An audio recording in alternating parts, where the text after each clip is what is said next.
اللهم لك الحمد إذ لم تمس بنا ميتين ولا سقماء ولا مضروبين. عبد الله صلى الله عليه وعلى آله وصحبه وسلم تسليما كثيرا. اللهم أبلغ عنا حبيبنا ونبينا أفضل الصحبة في الله، فأثني بالتحية على هذه الوجوه الطيبة المباركة. سلام الله يغشاكم، السلام عليكم ورحمة الله وبركاته. أسأل الله الذي رفع السماء وعلم آدم الأسماء أن يحرم هذه الوجوه على النار. حقيقة من أسعد الفرص أن نجتمع هذا الاجتماع الطيب المبارك التي تجالسنا أو الذي تجالسنا فيه الملائكة، وفي هذه اللحظات نحن وإياكم ضيوف في بيت من بيوت الله، وما دمت في ضيافة الله فماذا سبحانه وتعالى. الإجازات هذه أخذتنا وأخذت أوقاتنا بمناسباتها وبطلعاتها وبتماشيها، فنخصص هذه الأوقات وهذه اللحظات لله تبارك وتعالى، نذكر الله فيها، لأن نذكر الله الآن في الأرض فيذكرنا الله فين؟ في السماء. وترى اجتماعنا في هذا المكان والله ما هو لا بحولنا ولا بقوتنا، وإنما اختيار من الله لنا. فالحمد لله الذي اختارنا من بين الناس ذولا كلهم أن نكون في مجلس نذكر الله فيه وفي بيت من بيوت الله. فالحمد لله الذي هدانا لهذا، وما كنا لنهتدي لولا أن هدانا الله. وإن شاء الله أني ما بطول عليكم، ماشي؟ يعني كم ودكم؟ هم المحاضرة يقول للعشاء، قلت للعشاء طويلة، بناخذ نص ساعة نحاول نلم فيها الموضوع إن شاء الله بإذن الله تبارك وتعالى، وإذا نقدت أني أبطيت فقولوا وقف. ها؟ طيب، حديثنا حقيقة عن موضوع مهم اعتنى به الإسلام عناية كبيرة جدا. والإسلام اهتم عموما بمنظومة القيم والأخلاق، وهذا الموضوع هو الصلب من أساس القيم والأخلاق في الدين الإسلامي. بل هذا الموضوع من الأمور الحميدة التي كانت قبل الإسلام وجاء الإسلام فأقرها ونظمها. والإسلام حينما أتى لم ينفي كل الأشياء القديمة، كان فيه قيم وكان فيه عوائد قديمة جيدة، الكرم والشجاعة، فجاء الإسلام عززها ونظمها ووضع لها إطار. من ضمن هذه المواضيع موضوعنا الذي سنتحدث عنه هذه الليلة، وهو موضوع الغيرة على الأعراض، وتعزيز قيمة ومكانة الرجل في مجتمعه وفي أسرته وعائلته حتى يمارس هذا التكليف الرباني وهذه المهمة التي كلفنا فيها كرجال من الله تبارك وتعالى. صحيح كان قبل الإسلام الغيرة على الأعراض موجودة كما سيأتينا، لكن أتى الإسلام فأذكى وعزز هذه القيمة في قلوب الرجال، واهتم بها وضبطها ووضع لها إطاراً، لا نغلو ولا نجفو. فالإسلام دائماً وسط، والإسلام دين جميل ودين يوضح المعالم. فسنتحدث اليوم عن الغيرة وأهميتها ومكانتها، وما هو الأثر المترتب على إهمالها أو تركها. لكن قبل أن نتحدث عنها لا بد أن نعرف ما هي الغيرة وما هو المقصود بالغيرة. قال الإمام عياض: وغيره، الغيرة هي مشتقة من تغير القلب، يتغير القلب في حالة معينة. قال: تغير القلب وهيجان الغضب بسبب المشاركة فيما به الاختصاص، إنك تغضب وتزعل ويتغير قلبك إذا جاء واحد يشاركك في شيء خاص لك. وأشد ما يكون ذلك بين الزوجين، أن يغار الزوج على زوجته، ثم على أبنائه ومن يعول، ويغار على محارم المسلمين عموما، كما كان عند العرب قبل الإسلام وبعد الإسلام. وقال الإمام النووي أصلها الغيرة المنع. وصلت الدراهم، أشوف هنا مئات. طيب هذه جوائز، 3 جوائز، كل جائزة بقيمة 200 ريال. طيب نحط عليها أسئلة. طيب نحط عليها أسئلة بعد نهاية ويلا، ويجوز نقتسم منها نحن ولا للحضور بس؟ طيب هذه 3 جوائز. أجل أنت ركزوا ما دام فيها في اختبار، ذاكروا معي زين. طيب الغيرة قال تغير القلب وثورانه وهيجانه عند مشاركة ما به الاختصاص. وقال الإمام النووي أصلها المنع، أي أن الرجل يمنع عن أهله. قال والرجل غيور على أهله، أي يمنعهم من التعلق بأجنبي أو يمنع غيرهم من التعلق بهم بنظر أو حديث. وقال الغيرة صفة كمال في الرجل، الغيرة صفة كمال في الرجل، والغيرة خلق عظيم.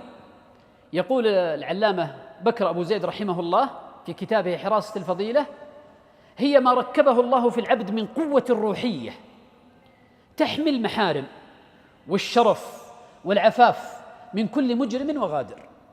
هذه هي الغيرة. وقال ابن القيم في كلام قيم مفاده أن الذي لا يغار على محارمه أجارنا الله وإياكم فإنه يوصف بالديوث. وقال ولذلك كان الديوث أخبث خلق الله والجنة حرام عليه. وقال وهذا يدلنا على أن، والكلام لابن القيم يدل على أن أصل الدين الغيرة، يدل على أن أصل الدين الغيرة. ثم قال وعدم الغيرة تميت القلب فتموت معه الجوارح. ثم مثل بمثال وقال مثل الغيرة في القلب مثل القوة التي تدفع المرض وتقاومه، فإذا ذهبت القوة التي تقاوم المرض وجد الداء المحل قابلا فيؤثر هذا الداء في هذا الجسد ولم يجد دافعا يدفعه. إذن اتضح معنى الغيرة الآن، ووضح لنا ماذا نقصد إذا قلنا الغيرة، أنه يغار الإنسان على أهله ومحارمه وعلى من يعول وعلى محارم المسلمين عموما. والغيرة قد يتعدى معناها إلى أن يكون عندك غيرة على محارم الله تبارك وتعالى أن تنتهك، ويكون يعني عندك غيرة على دين الله تبارك وتعالى. لكن المعنى الذي سنتحدث فيه الليلة وهو المراد من حديثنا الغيرة على الأعراض والمحارم. طيب هل اهتم الإسلام أو هل في شرعنا ما يدل على أهمية الغيرة؟ أولا الغيرة صفة الله، الغيرة صفة الله تبارك وتعالى. ونحن أهل السنة والجماعة نثبت من منهج أهل السنة والجماعة نثبت ما أثبته الله تبارك وتعالى لنفسه. فالله أثبت على لسان رسوله صلى الله عليه وسلم صفة الغيرة لله تبارك وتعالى، وأثبتها النبي صلى الله عليه وسلم لله تبارك وتعالى. فالله تعالى غيور، ونحن نثبت هذه الصفة لله كما وردت من غير أن نشبهها بغيرة الله، لا نقول تشبه غيرة فلان أو غيرة البشر، أو لا نشبه ولا نمثل ولا نكيف ولا نعطل، وإنما نحن أهل السنة والجماعة نثبت ما أثبته الله تعالى له أو أثبته النبي صلى الله عليه وسلم لله تبارك وتعالى كما جاء في كتاب الله وفي سنة الرسول صلى الله عليه وسلم. في الصحيحين، في صحيح الإمام البخاري ومسلم، يقول عبد الله بن مسعود عن النبي صلى الله عليه وسلم أنه قال ما أحد أغير من الله، ما أحد أغير من الله، من أجل ذلك حرم الفواحش ما ظهر منها وما بطن، وما أحد أحب إليه المدح من الله ولذلك مدح نفسه. رواه البخاري ومسلم. وأيضا في الصحيحين قال صلى الله عليه وسلم لأصحابه، قال لهم إذا دخل أحدكم على أهله ووجد ما يريبه، أي دخل رجل مثلا على أهله جارنا الله وإياكم ووجد أمر مريب، قال فليشهد 4. فقال أحد الصحابة يعني ليس اعتراض على النبي صلى الله عليه وسلم، وإنما قلبه مليء بالغيرة. قال: يا رسول الله أنتظر حتى أشهد أربعة والله لأضربنه. طبعا هذا الصحابي هو سعد بن عبادة، وسعد بن عبادة هذا مشهور بالغيرة على محارمه، حتى أنه كان لا يتزوج ثيبا، وكان من شدة غيرته يقول أصحابه إنه إذا طلق امرأة ما يتجرأ أحد يتزوجها وهو حي، لما يعرفون من شدة غيرته. فلذلك لا تستغربون كلامه مع النبي صلى الله عليه وسلم. قال: يا رسول الله أشهد أربعة والله لا أضربنه بالسيف غير مصفح، إني لا أضربه بحد السيف، ما هو أضربه. أنتم تعرفون إذا ضرب الواحد بصفحة السيف هذا للتأديب، لكن إذا ضرب بحد السيف وش يبغى يقطع. قال: والله لا أفصلن الرأس عن الجسد ثم يكون ما يكون. فالصحابة أو صحابته يلتمسون له العذر عند النبي صلى الله عليه وسلم. النبي صلى الله عليه وسلم يقول: يا معشر الأنصار تسمعون ما يقول صاحبكم؟ سمعتوا وش يقول؟ تسمعون ما إيش رأيكم؟ يعني كان يقول: إيش رأيكم في كلامه؟ أقول له يشهد أربع، يقول: والله لا أضربنه بالسيف غير مصفح. قال: يا معشر الأنصار ألا تسمعون ما يقول سيدكم؟ قالوا: يا رسول الله لا تلمه فإنه رجل غيور، والله ما تزوج فينا قط إلا عذراء، ولا طلقت امرأة له فاجترأ رجل منا أن يتزوجها من شدة غيرته. فقال النبي صلى الله عليه وسلم: أتعجبون من غيرة سعد؟ يعني أنتم شايفين غيرة سعد ذي تعجبون منها؟ والله إني أغير من سعد، والله إن الله أغير مني. رواه البخاري ومسلم. إذن الغيرة صفة الله، وصفة النبي صلى الله عليه وسلم، وصفة الصحابة، وصفة المؤمنين اللي في قلبه غيرة وحي قلبه بالغيرة، هذا اتصف بصفة من صفات الله تبارك وتعالى. كما أن الله الكريم، والكريم يتصف بصفة من صفات الله، فأيضا الغيور يتصف بصفة من صفات الله تبارك وتعالى. والله إني أغير منه وإن الله أغير مني. إذن أيها الأحبة، الغيرة على الأعراض هذه في أصل شريعتنا وأصل ديننا وأصل قيمنا الأخلاقية والدينية. ترى حتى عند العرب، وهذا المحور الثاني أو الثالث الذي أريد أتحدث عنه، تكلمنا عن تعريف الغيرة وأهميتها، ثم تحدثنا عن الغيرة في يعني في الأدلة الشرعية، ثم أتحدث لكم الآن عن الغيرة عند العرب. والعرب ترى معروفين بالغيرة سواء في جاهليتهم ولا في إسلامهم، وبعطيكم بعض النماذج. ترى من نخوة العرب غيرتهم، لكن جاء الإسلام فأقر هذه الغيرة وضبطها. فكان من عادات العرب قديما واستمرت حتى بعد الإسلام، كانوا قديما إذا أرادوا أن يردون إلى الماء، معروف أنه لا يرد النساء مع الرجال، يريدون الرجال، يعني هذه غيرة اجتماعية، ما هو غيرة فردية، كذا عرف متعارف عليه عندهم جميعا.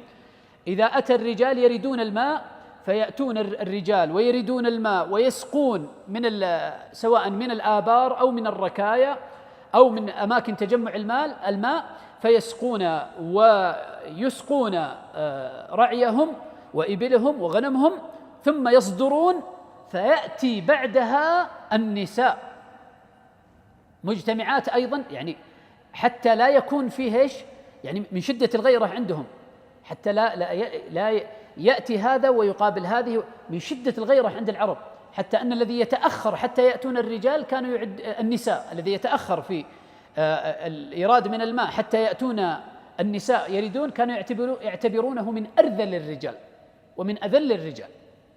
كان هذا عند العرب قديما قبل الإسلام. وكانوا حتى يفاخرون، أحدهم يفاخر يعني بغض البصر عن زوجة جاره أو عن محرم جاره، ما يلتفت حتى مجرد التفات. ماذا يقول عنترة؟ وما أجمل ماذا قال عنترة؟ قال: وأغض طرفي إن بدت لي جارتي حتى يواري جارتي مأواها. يقول لو مرت جارتي من أمام البيت ما أطالع حتى تدخل بيتها. ترى هذا عنترة قبل الإسلام. أتكلم عن العرب، هذه صفة يعني عند العرب في جاهليتهم وفي إسلامهم. ويحكى أن أعرابيا زفت إليه عروس قبل الإسلام على فرس، فلما وصلت العروس إلى بيته عقر الفرس، ذبح الفرس. ليش؟ قال حتى لا يركب سايس من يسيس الفرس عليها ومكانها لا زال دافئا أو حارا، بشدة غيرتهم. طيب هذا قبل الإسلام، فماذا عن الإسلام؟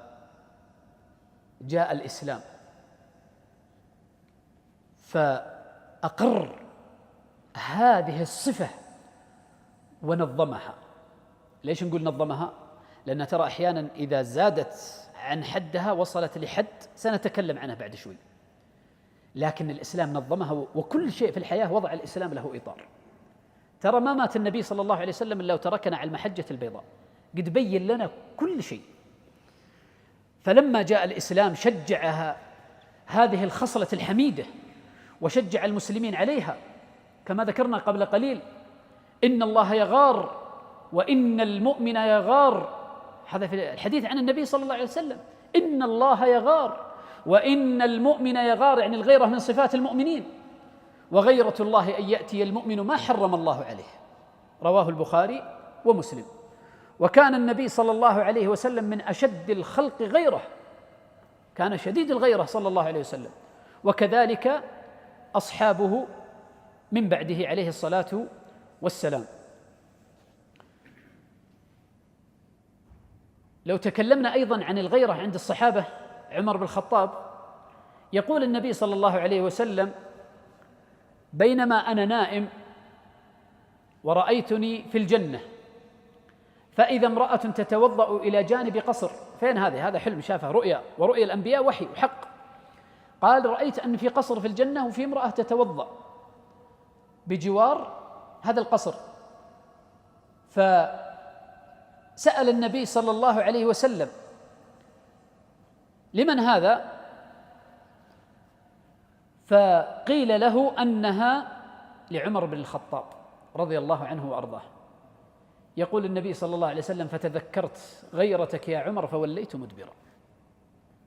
فبكى عمر بن الخطاب وقال: أعليك يا رسول الله أغار، أعليك يا رسول الله أغار. وابنه ابن عمر أيضا أخذ هذه الخصلة من أبيه. وحينما أذكر بعض النماذج ترى ما هو لأنه غيرهم لا توجد فيهم هذه الخصلة، لا، لكن نماذج فقط كأمثلة.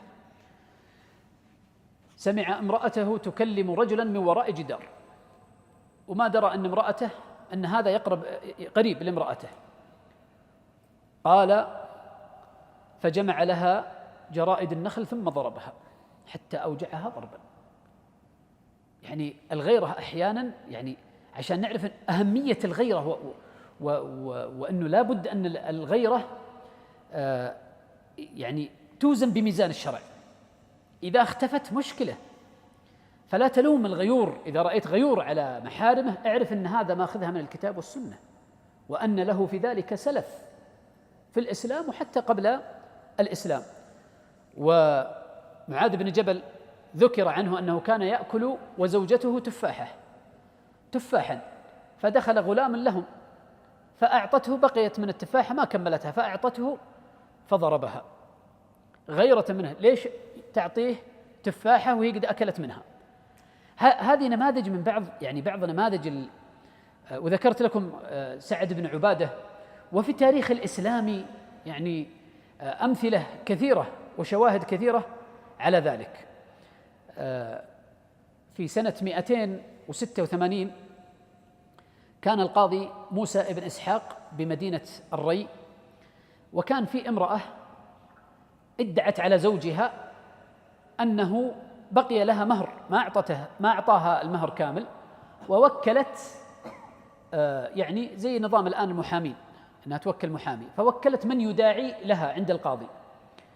فأتى القاضي واستدعاه وقال: زوجتك وكلت من يدعي أن بقي لها مهر. قال: ما بقي لها شيء. فأتى هذا الموكل ومعه 2 من الشهود، فقال لها هذا الوكيل قال لها أن تكشف وجهها حتى يتعرفون الشهود عليها أنها هي، فيثبتون شهادتهم عند القاضي. قال ماذا تفعلون أنتم؟ ماذا تفعلون؟ قالوا للتعرف عليها، وهذا إجراء زي ما نقول الآن مثلا إجراءات نظامية وهذا إجراء وهذا تبيحه الضرورة للتعرف عليها. كيف يشهدون الوحدة ما يعرفونها؟ لازم يتأكدون أنها هي حتى يشهدون لها. فقال أمام القاضي، قال إني أشهد القاضي أن لها علي كل هذا المهر اللي طلبته ولا تسفر عن وجهها، لا تكشف، خلاص أنا القضية لها وتأخذ القضية وبعطيها المهر، لكن لا تكشف وجهها عند القاضي عند الناس. فقال القاضي، يعني قالت المرأة بعدها أمام القاضي، قالت فإني أشهد القاضي أني قد وهبت له هذا المهر وبرأت ذمته في الدنيا والآخرة. قال القاضي وقد أعجب بغيرتهما، قال هذا يكتب في مكارم الأخلاق. ما حصل هذه القصة التي حصلت أمام القاضي، قال هذا يكتب يدون يسجل في مكارم الأخلاق ودون.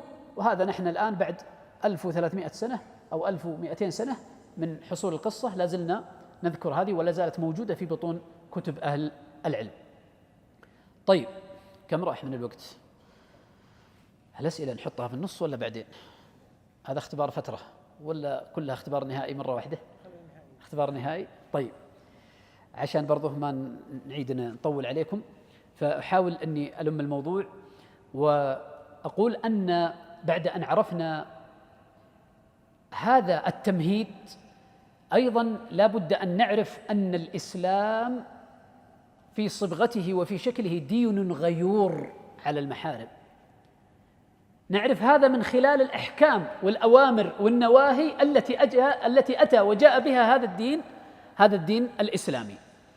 فلو تأملنا في أوامر الكتاب والسنة وأوامر الشريعة لوجدنا أن فيها ما يذكي هذه الغيرة ويعززها ويهتم بها، سواء بطريقة مباشرة أو بطريقة ضمنية. وجاء هذا الإسلام وجعل الدفاع عن الأعراض والموت من أجله شهادة. غيرتك على عرضك وموتك من أجل دفاعك عن عرضك شهادة. أليس النبي صلى الله عليه وسلم هو الذي يقول فيما رواه سعيد بن زيد رضي الله عنه: من قتل دون ماله فهو شهيد، ومن قتل دون دمه فهو شهيد، ومن قتل دون دينه فهو شهيد، ومن قتل دون أهله فهو شهيد. رواه الترمذي والنسائي. والإسلام جاء بالمحافظة على الضروريات الخمس، وجعل من أهم هذه الأشياء الخمس التي حافظ عليها الإسلام العرض، وجعل سياج متين يمنع الوصول لأعراض الناس. لا يمكن لأحد أن يتجرأ على أعراض الناس لأن أمامه سياج شرعي.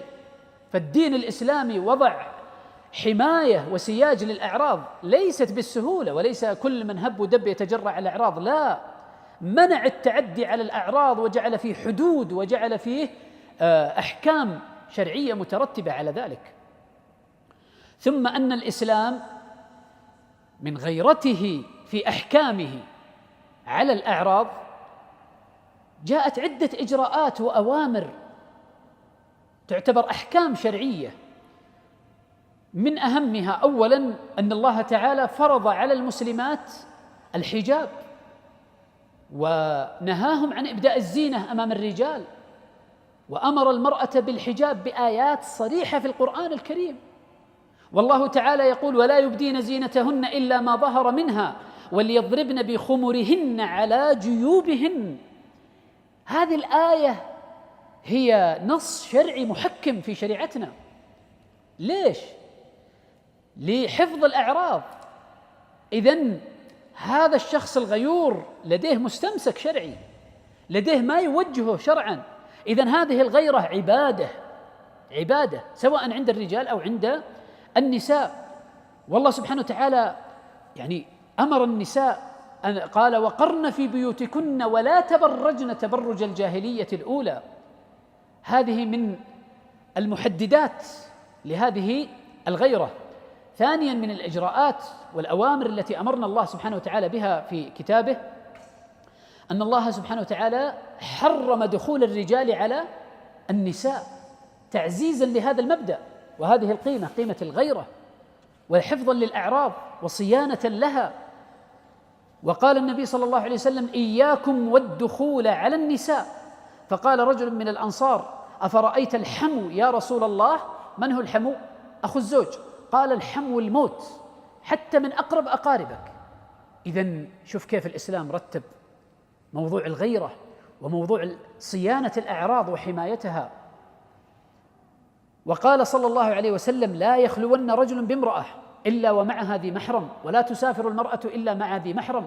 كلها نصوص وحي من الله، تشريع، هذا تشريع من أجل حماية هذه القيمة العظيمة، حتى أن النبي صلى الله عليه وسلم جعل حماية الأعراض والدفاع عنها حتى أفضل من الجهاد في سبيل الله. ترى إذا تكلمنا عن الغيرة فنحن نتكلم عن حق من حقوق المرأة على الرجل، حق للمرأة، ويجب أن يفهم النساء هذا الأمر، أن هذا حق لهم عند الرجال، لا يفهمونه تسلط، ولا يستخدمه الرجل سلطة يعني تعسفية على المرأة. موضوع الغيرة لا، هو واجب عليك، أنت ملزم بهذا، أنت متعبد بهذا، ولو قصرت عليك إثم، وهذا حق للمرأة.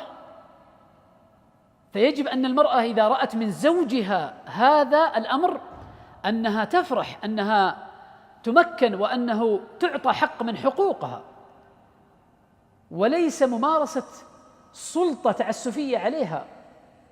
والمرأة ترى لو لم يكن لديها قيم ورجل يغار عليها لأصبحت مطمعا لمن قال الله عنهم: فيطمع الذي في قلبه مرض، فيطمع الذي في قلبه مرض.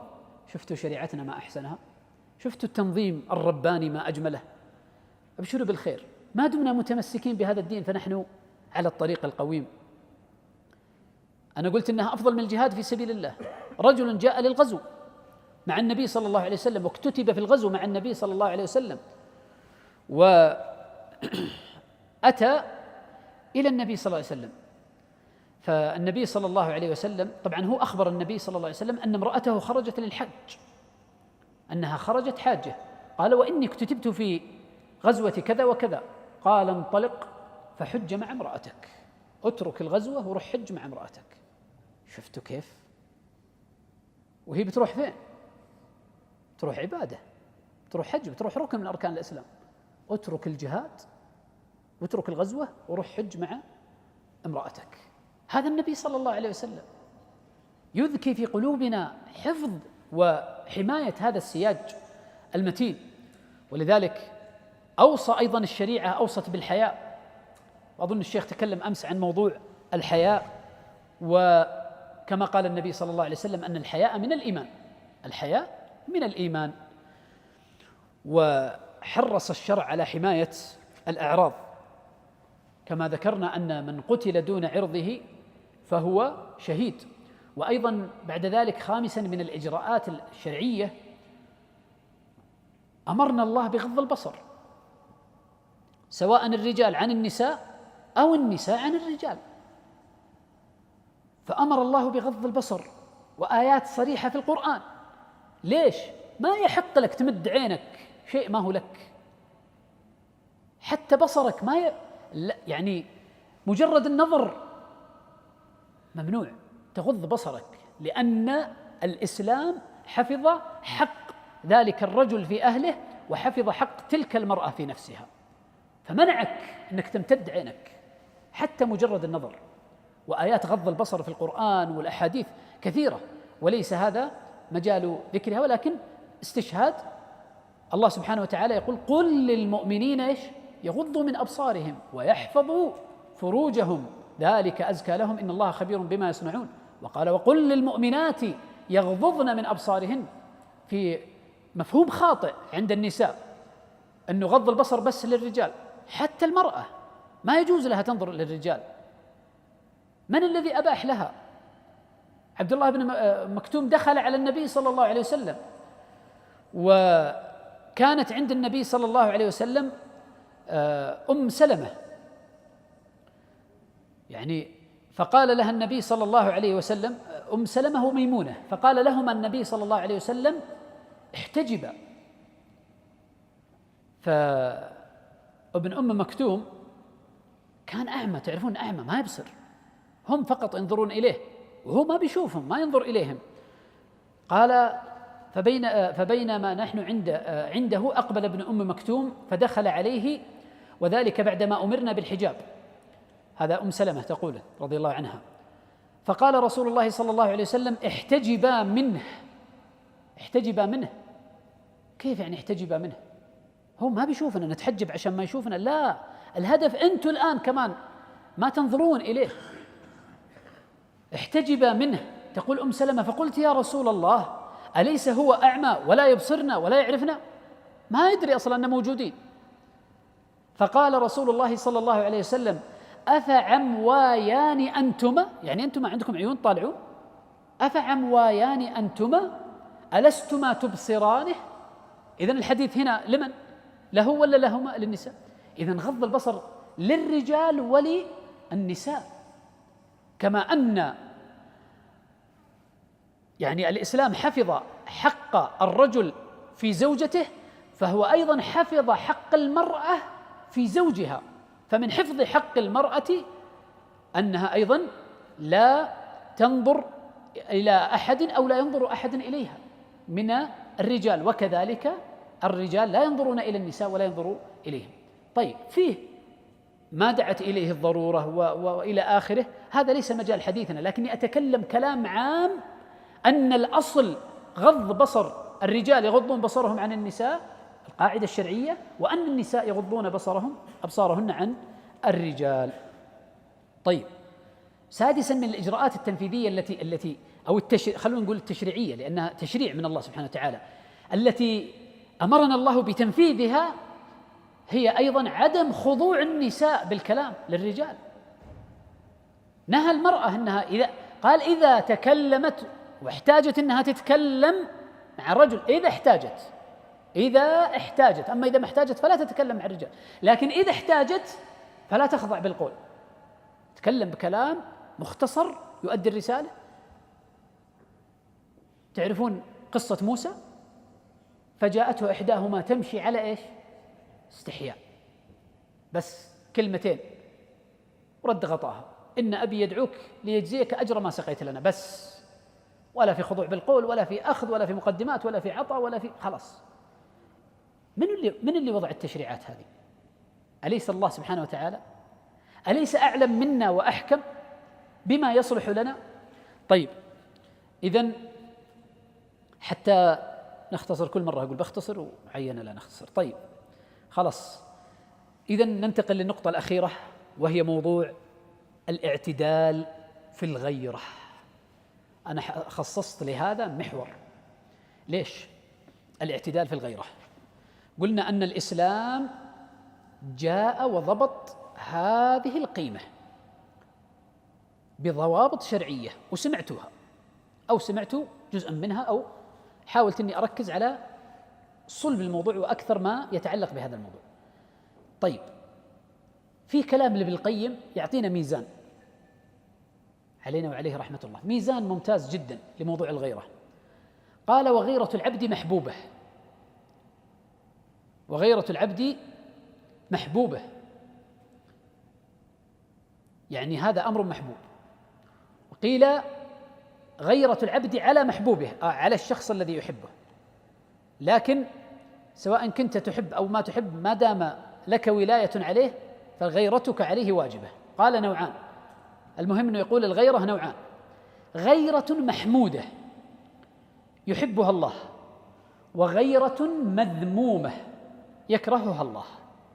فالتي يحبها الله أن يغار عند قيام الريبة، إذا حصل أمر مريب تثور الغيرة في قلبه، وإذا ما في شيء يستدعي، ما في داعي كثرة التحسس والتجسس والشك. بعض الناس مريض يصل لدرجة المرض من شدة الغيرة، ما عاد يثق في أحد من عياله ولا زوجته ولا بناته ولا أحد ممن حوله. هذا مرض والعياذ بالله، ما في شيء يستدعي، ما في سبب. فيصبح يتحول إلى مرحلة سوء الظن، ثم ينتقل لمرحلة أعلى وهي التجسس. هذا مرض والعياذ بالله. الحياة لا تدوم ولا تكون مستقرة بهذا الحياة الزوجية. الحياة الزوجية الأصل فيها أن تكون على مبدأ الثقة، وهذا الأصل، والأصل في الناس السلامة، إلا إن حصل شيء مخالف هنا يستدعي. فإذا لم يكن في ريبة كما ورد في الحديث أنه ما في داعي لثوران الغيرة في غير محلها، لكن إذا حصل أمر مريب أو لاحظت سلوك معين أو شيء يحصل، وترى أكثر الأشياء التي تحصل عند النساء تراها تكون أحيانا من غير قصد معين، سواء في حجابها أو في تصرف معين، ليس لأنها سيئة أو عندها نية سوء، لكن يمكن ترى أحيانا سوء تصرف أو ما انتبهت لهذا الأمر، فلا يكون يعني تثور الغيرة عندك جيد، لكن لا يكون الإجراء المتخذ يعني يكون بدرجة أنك تتهم بسوء والعياذ بالله. هذول أهلك، هذه زوجتك، وهذا بناتك، فيجب أن تكون الثقة موجودة، لكن الثقة المنضبطة سواء عند الزوج أو عند الزوجة، في غيرة الرجل على زوجته أو غيرة الزوجة على زوجها. إذن هذا هو الاعتدال، وهذا هو المنهج الوسط. وكما ذكرنا أن الغيرة المذمومة هي التي تكون زائدة عن الحد المحمود، وتكون بدون داعي، ما في داعي صحيح لها، فهذه غيرة مذمومة، وتصل إلى التخوين أو العياذ بالله إلى ما هو أبعد من ذلك، أو الطعن في الأعراض أو ما يتعدى ذلك. إذن هذا هو باختصار، هذا هو مبدأ من مبادئ شريعتنا، هذه قيمة من قيمنا الدينية، من قيمنا الأخلاقية، من قيمنا الشرعية التي شرعها الله تبارك وتعالى وحدد لنا إطارها. وأصبح معلوم لدينا الآن ما هي الغيرة ومتى تكون وما هو فضلها، والآثار المترتبة على تركها حقيقة آثار وخيمة. ومن يعني أبرز هذه الآثار الوخيمة أنها ضياع الأعراض. ثانيا ضياع الأمانة، من يضيع الغيرة فهو ضيع الأمانة. والرجل راع في بيته ومسؤول عن رعيته، فهذا من ضياع المسؤولية. وإذا ترك ولا يهتم، فهذه آثارها حقيقة المترتبة سيئة. ومن يعني أبرز آثارها جرأة الناس على محارم هذا الشخص اللي يعرفون أصلا ما يغار ما فيه. ولذلك الآثار المترتبة عليها لو لم يكن فيها إلا أنها مخالفة لشريعة الله ولهدي الله وهدي رسوله صلى الله عليه وسلم لكفى بها مثلبة ومنقصة. أسأل الله سبحانه وتعالى أن يوفقنا وإياكم لخير الأعمال والأقوال والأفعال. طيب كذا خلاص بوقف، ما عاد بنزيد، بنسأل بس بعض الأسئلة ونحط عليها هذه الجوائز. أنا ضيف يا أخي، وأخاف أني أرضي ناس وزعل ناس فود أنت إمامهم، ودك انزعلوا وترضيهم بكيفك وأن ها طيب اللي في مجال التعليم يحب الطلاب، ها، وإذا عطينا الولد أرضينا الولد وأرضينا أبوه، ولا لا؟ وإن عطينا الشيبان فبيزعلون علينا الأولاد، يقولون ليش؟ طيب بنسأل السؤال الأول للشباب، وش هي الغيرة؟ لا تعطيني التعريف اللي أعطني مفهومها، وش هي الغيرة؟ السؤال للشباب وللشيبان، لكن إن جاوبوا الشباب أنت أكبر مني الله يوفقك، يلا جاوبوا واعطهم الجائزة، ترى 200 اقسمها بينهم. ها أيوة الله يفتح عليك. متى؟ كذا نص الجواب، بنقص لك نص الورقة. أيوة في حال حصل إيش؟ في حال حصل ما يغير أو يشعر أن أحدا شاركه في شيء خاص فيه. بيض الله وجهك. هيا ودك تجي ولا ترسل لنا أحد الشباب اللي معك؟ يلا الله يوفقهم ويحفظهم ويجعلهم قرة عين لكم في الدنيا والآخرة يا رب. اللهم اجعلهم صلاحا وفلاحا. تفضل يا حبيبي، الله يسعدك. طيب، السؤال الثاني: أعطني دليل على الغيرة من القرآن والسنة، أو من القرآن أو السنة، دليل على أهمية الغيرة وأنها من قيمنا الشرعية. ها يا شباب، ها يا، ما بنقول شيبان، ما في شيبان، أنا ما أشوف شيبان، أشوف اللي قدامي. طيب يلا، ها أحد يجاوب؟ لا، عجزوا الشباب يشتغلون. يلا معك جواب؟ ها فينهم؟ طيب، في ثلاثة كلكم في صف واحد، رفعتوا أيديكم. الكبير ولا معك جواب؟ عيا. طيب، في الأخير رفع ايده قدامك، اسمح لي. أيوة سلمت، تفضل. أنت أيوة. عندما ذكر النبي ذوي ما يريبه قال لا تقسمنه بالسيف، فقال النبي صلى الله عليه وسلم: فتعجبون بغيرة سعد، والله اني لا غير من سعد وان الله لا غير مني. أحسنت، الله ينور لك، اللهم صل وسلم على رسول الله. معك مندوب يجي ياخذ ولا نرسل لك اياها مع في دكس؟ ها علي، وصلها لي ولا تهون. طيب، باقي سؤال أخير. طيب، في الفقرة الأخيرة: متى تكون الغيرة محمودة ومتى تكون مذمومة؟ يلا يلا، أول واحد رفع يده. أسلم. محمودة إذا كانت مناسبة أو أنها ما تزيد عن حدها. أيوه. الغيرة المذمومة عندما يصير فيه شك زايد أو شيء أو صدر شيء وهو أصلا ما هو من الغيرة الزايدة، وإنما بعض الأمور. ودك أغششك؟ ها، ما هو بإذا حصل شك، الشك يحصل، لكن الغيرة المذمومة إذا لم يكن فيه ما يستدعي، باختصار ما في شيء يستدعي أن الإنسان يشك ولا الشك هذه مرحلة يصل لها الذي يغار غيره غير محمودة. والغيرة المحمودة وش قلت؟ الغيرة المحمودة هي اللي مثلا أن الشخص يحافظ على أهله أو أنه يأمرهم بما. الغيرة المحمودة أنه يغار إذا فيه شيء إيش؟ ها تراك تقسم لي من اللي جاي. طيب، حولها يدندن. النبي صلى الله عليه وسلم حولها يدندن، كان يتكلم مع الصحابة. يعني أحد الصحابة ما يعني كان يتكلم عن الجنة وما الجنة صلى الله عليه وسلم، فيقول أحد الصحابة: إني لا أحسن دندنتك ولا دندنة فلان، ولا يعني ما أعرف الأشياء الكلام اللي تقولونه. فيقول النبي صلى الله عليه وسلم: حولها ندندن يعني. فأنت إجابتك ممتازة، لكن الله يعين المدرس اللي باقي بيصحح. أجل الطلاب اللي يعطيك طرف علم اقبلها. الله يوفقك، ارسل لي واحد من الشباب. أسعدتونا والله يسعدكم دنيا وآخرة. في ختام هذا المجلس أسأل الله الذي رفع السماء وعلم آدم الأسماء أن يحرم وجوهكم على النار ووالديكم ومن تحبون. اللهم اغفر ذنوبنا واستر عيوبنا واكشف كروبنا واشرح صدورنا ويسر أمورنا وارحم موتانا واشف مرضانا وجميع مرضى المسلمين وجميع موتى المسلمين. اللهم آمنا في أوطاننا وفي دورنا، وأصلح أئمتنا وولاة أمورنا، وأيد بالحق إمامنا وولي أمرنا. اللهم وفقه وولي عهده لما فيه صلاح الإسلام والمسلمين. اللهم انصر جنودنا وأمن حدودنا. اللهم أدم الأمن والاستقرار في ربوعنا. اللهم يا حي يا قيوم اغفر لنا ما قدمنا وما أخرنا وما أسرفنا وما أسررنا وما أعلنا وما أنت أعلم به منا. أسأل الله الذي جمعنا وإياكم في هذا المكان أن يجمعنا وإياكم في جنات ونهر في مقعد صدق عند مليك مقتدر.